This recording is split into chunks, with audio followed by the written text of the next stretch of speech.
फसलों का उत्पादन इसमें अच्छा होता है। ये फसल चक्र के बारे में हमने जैसे पहले बताया कि दलहनी फसलें हैं जो वायुमंडलीय नाइट्रोजन है का मृदा में यौगिकीकरण करके नाइट्रोजन की मात्रा को बढ़ा देता है, तो ये अपनाना चाहिए।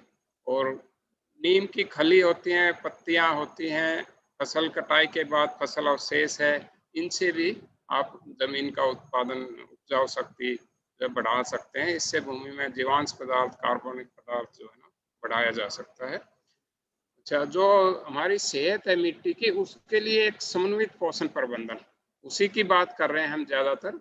समन्वित पोषक प्रबंधन, इसको बोलते हैं इंटीग्रेटेड न्यूट्रिएंट मैनेजमेंट। ये बहुत आवश्यक है हमारी मिट्टी की सेहत के लिए। पौधों को जो पोषक तत्व प्रदान करने वाले संभव जो भी संभव स्रोत हैं, रासायनिक उर्वरक तो है ही, इनके अलावा काम नहीं चलता बड़ी सीरियल क्रॉप्स में, गेहूं में, जौ में। लेकिन जो दूसरी खादें, जैविक खादें हैं, उर्वरक हैं, फसल अवशेष हैं, तो उनको भी इसमें कुशलतम समायोजन, मतलब सभी का संतुलित पोषण दिया जाना चाहिए, संतुलित मात्रा में सभी को लेना चाहिए।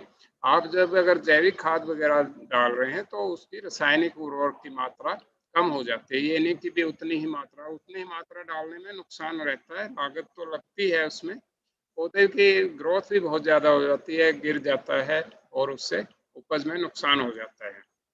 तो ये इंटीग्रेटेड पोषण प्रबंध में क्या है कि दाल वाली फसल, फसल अवशेष, हरी खाद, एजेटोबैक्टर, ये सब चीज़ें, नीम की खली या अरंडी की खली, ये चीज़ें आती हैं। और इंटीग्रेटेड न्यूट्रिएंट मैनेजमेंट में ही मिट्टी की जो टेस्टिंग है, जांच, सॉइल टेस्टिंग बोलते हैं, उसके आधार पर सूक्ष्म तत्वों को प्रदान करने वाले उर्वरकों को डालना चाहिए।